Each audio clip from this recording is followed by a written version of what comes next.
Messieurs, dames, bienvenue sur AutoZone Réunion pour l'essai cette nouvelle compacte familiale. Alors il s'agit du Nissan Pulsar. En fait, Nissan refait son retour dans le segment C. Depuis 2006, Nissan ne proposait plus de compacte familiale depuis la Nissan Almera. Alors aujourd'hui, Nissan revient avec le Pulsar, un véhicule qui reprend la plateforme CMF évolutive du groupe Renault-Nissan. Cette plateforme est disponible sur le Nissan Qashqai, le Nissan X-Trail, et c'est la future plateforme aussi de la Renault Mégane. Alors donc, on a déjà un bon châssis. Au niveau de la ligne, alors Nissan ne révolutionne pas la catégorie, néanmoins on retrouve vraiment le nouveau code stylistique de Nissan avec cette calandre en V, les feux typiques qui nous rappellent également le Qashqai,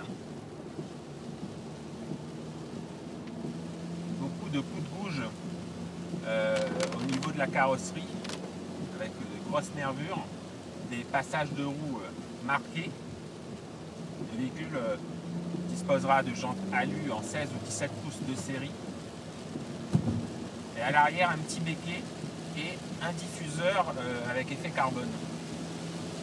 À bord, c'est classique, je dirais peut-être un peu trop classique, ça manque d'originalité, même si c'est bien construit et que l'ergonomie est excellente.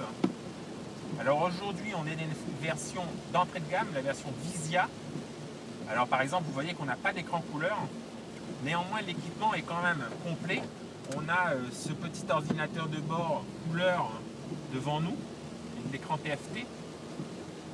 On a de toute façon la clim manuelle, le système Bluetooth pour le téléphone. On a le régulateur limiteur de vitesse, les anti-brouillard, les jantes alu comme je vous disais, les commandes au volant. Sur les versions plus haut de gamme, Accenta et Tecna, on a vraiment toute la technologie Nissan. Par exemple avec la caméra de recul, on a le démarrage, l'ouverture des portes sans clé, les jantes alu en 17. On a le Nissan Safety Shield, c'est-à-dire que le véhicule est capable de détecter des mouvements, détecter un danger autour du véhicule. On a la caméra à 360 degrés, on a le freinage automatique d'urgence. Bref, le Nissan Pulsar est quand même un véhicule assez technologique.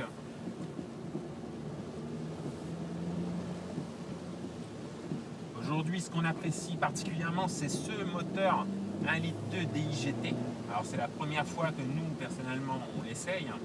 C'est un petit 4 cylindres, 1,2 litre essence turbo de 115 chevaux et de 190 Nm de couple. Alors on est assez surpris quand même par le silence de fonctionnement. On n'entend absolument rien. On est même obligé de regarder parfois son contour pour voir si le moteur est allumé. On rappelle que ce moteur dispose d'ailleurs du système Start and Stop. Alors il est très silencieux, mais il est disponible et volontaire. Alors malgré les rapports de boîte qui sont très longs, je dirais. Malgré ça, l'agrément de conduite est quand même, je dirais, très bonne. Le moteur est assez coupleux.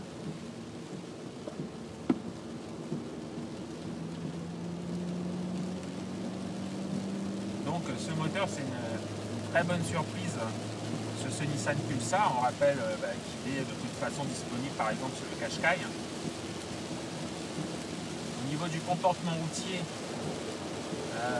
comme je vous disais, Nissan Pulsar avec cette nouvelle plateforme est d'un très bon niveau.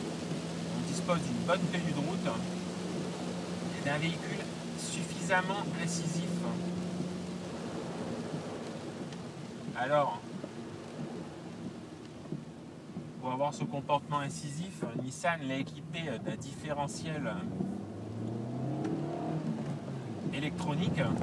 Alors c'est un différentiel qui travaille de concert avec l'ESP et donc qui va freiner la roue intérieure au virage, ce qui va annihiler, je dirais, le sous-virage. On aura très peu de sous-virage. Malgré aujourd'hui notre monte pneumatique en 16 pouces, on est sous la pluie quand même, je le fais remarquer. On est tout à fait en confiance dans ce Nissan Pulsar. On a un très bon niveau d'adhérence. On a vraiment confiance en ce train avant. Donc sur ce point, c'est une très bonne surprise.